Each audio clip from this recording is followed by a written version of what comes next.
Hey guys, I know that some of you are new, so I'll just remind you that my name is John. I'm from Canada. Usually I film with a woman, my wife, not a man, but I decided to do something a little bit different today. At the moment I'm living in Russia, and Justin is also living in Russia, also from Canada. Yep. We thought it would be interesting because both of us have spent quite a while in Russia. Like I came to Russia the first time in 2007, so about 11 years ago, and I've spent over 2 years in Russia in total, kind of back and forth, and 2 years in Ukraine, and I've been speaking Russian for 8 years, so I have a lot of experience with the culture, and Justin does too. How many years in Russia? Yeah, so I've been living in Russia for a little over 2 years. 2 years in St. Petersburg, and then now I've been in Moscow for a few months. Yeah. So, we've both been around this culture for a while, but there's some things that to this day it's still a little bit hard to get used to.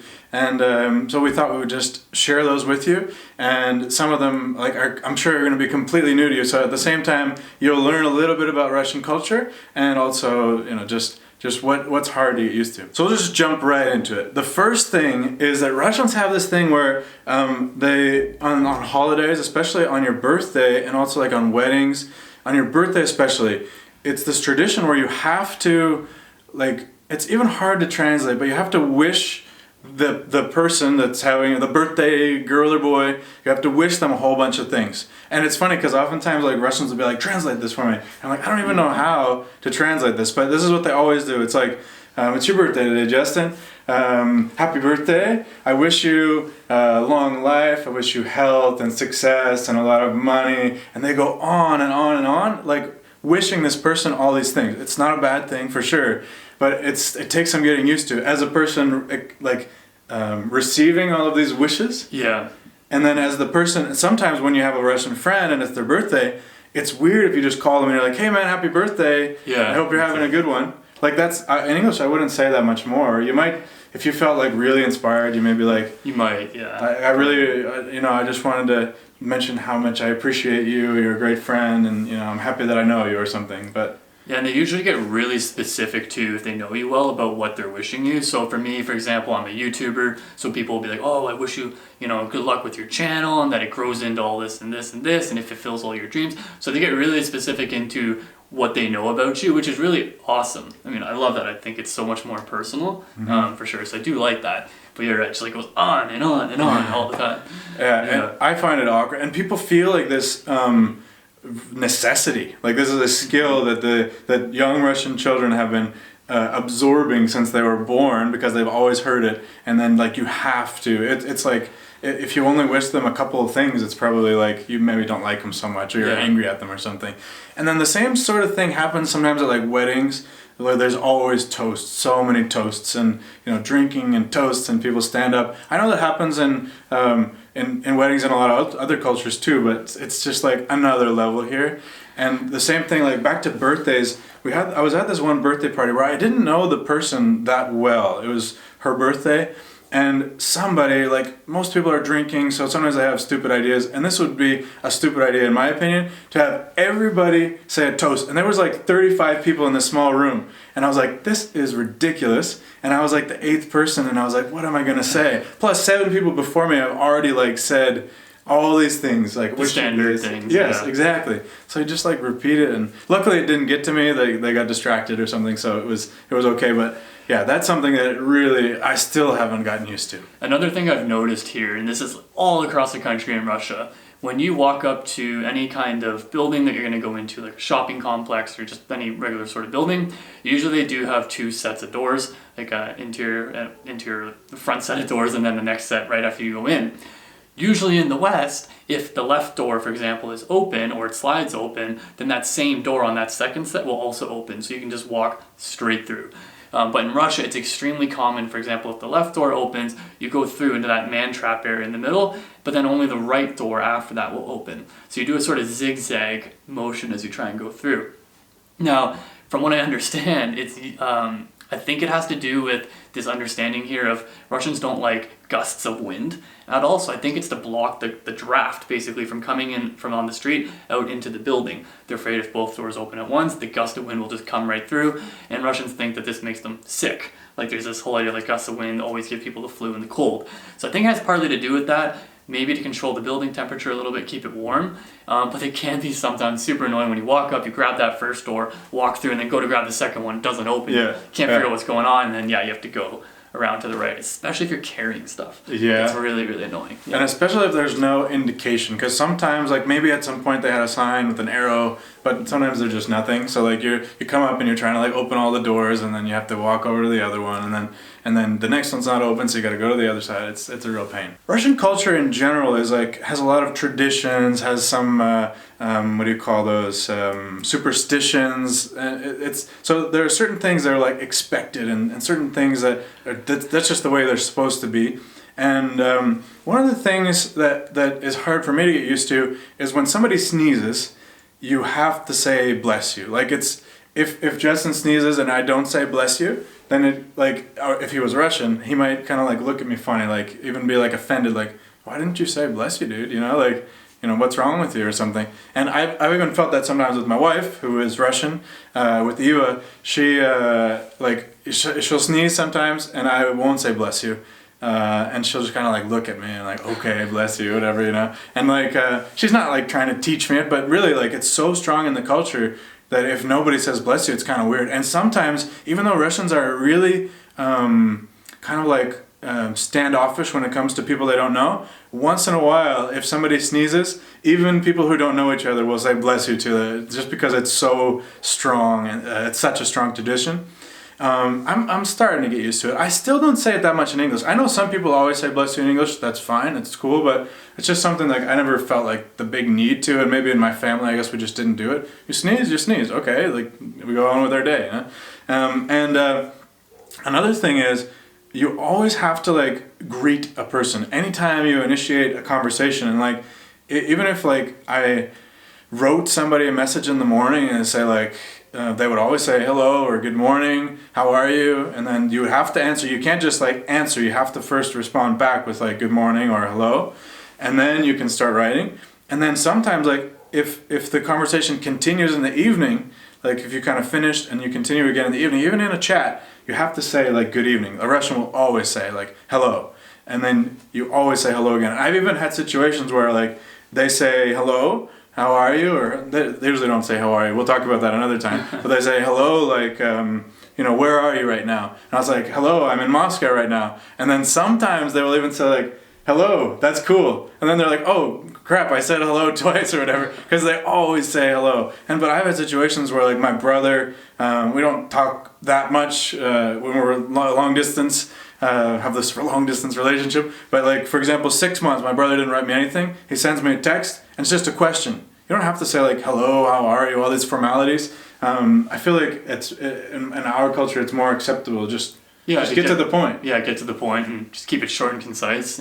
Another thing I've noticed living here in Russia and just meeting kind of Russians in general is that for example, in English, everybody has a name, and sometimes there's a short form like Robert and Rob or Nicholas and Nick.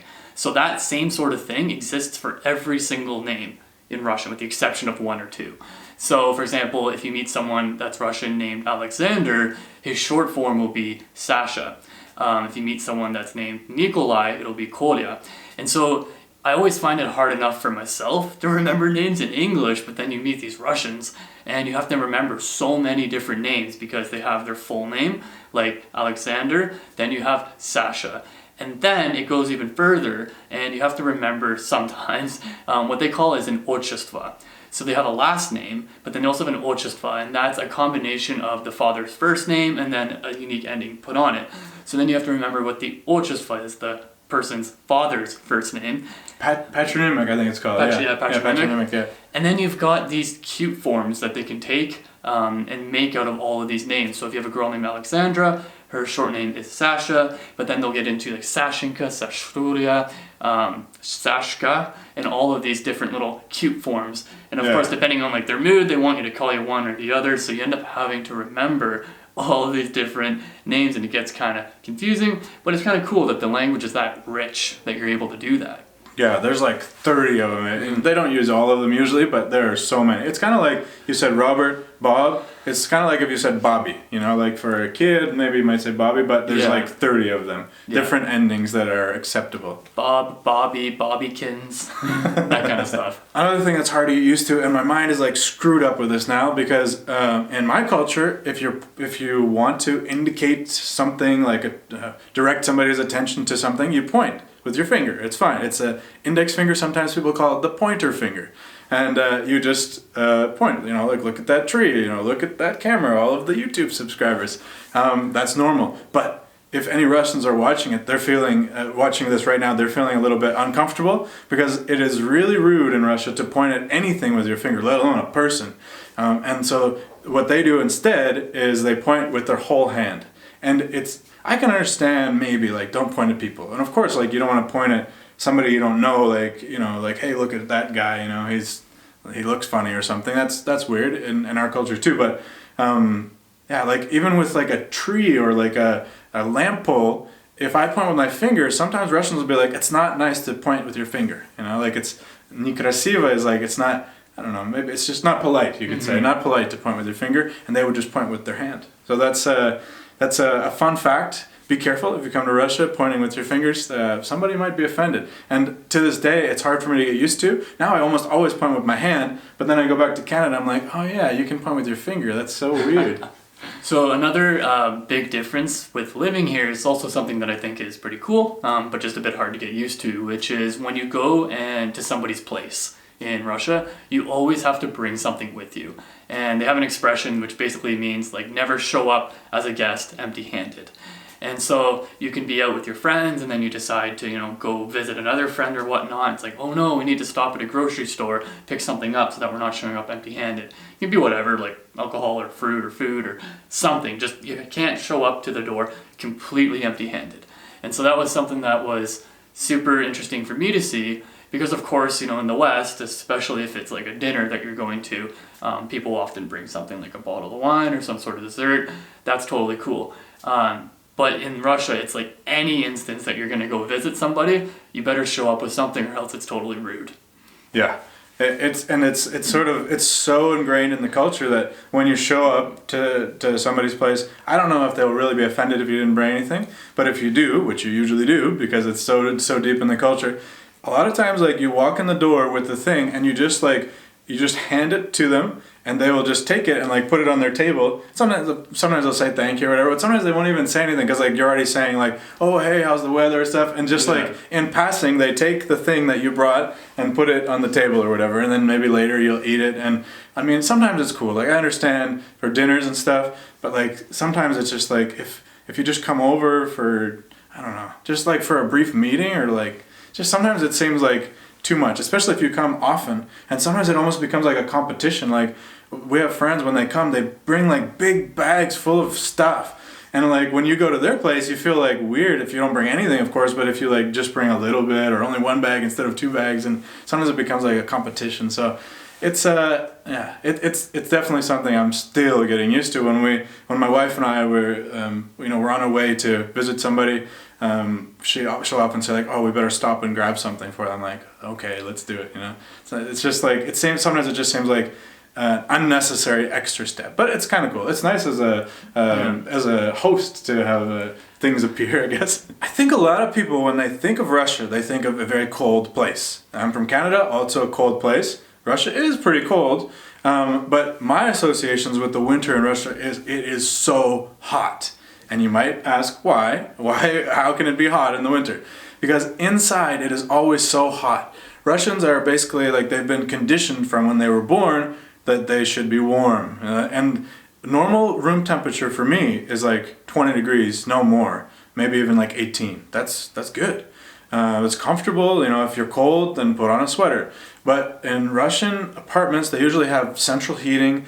A lot of these buildings are Soviet buildings, and so they're really old, and they just have this centralized heating, and sometimes you can't even turn off the heat. It's just this hot water heat that goes through the radiators, and it's like 27 degrees Celsius inside in the winter. It's ridiculous. I remember I lived in a place in Ukraine, in Kyiv.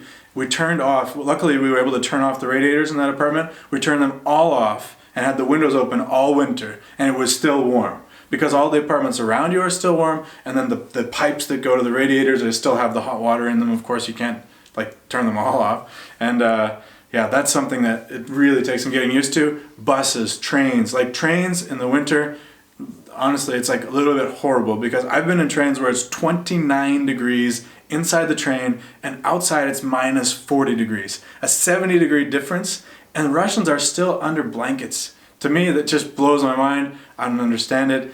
And I'm always wearing shorts. And yeah, like if you go into the metro, like the subway here, you have all your warm winter clothes on, and down there it's usually pretty warm. So I'm always taking off my hat. Oftentimes I'll take off my coat, and I'm still sweating in a t-shirt, but everybody else is like still in all their winter clothes.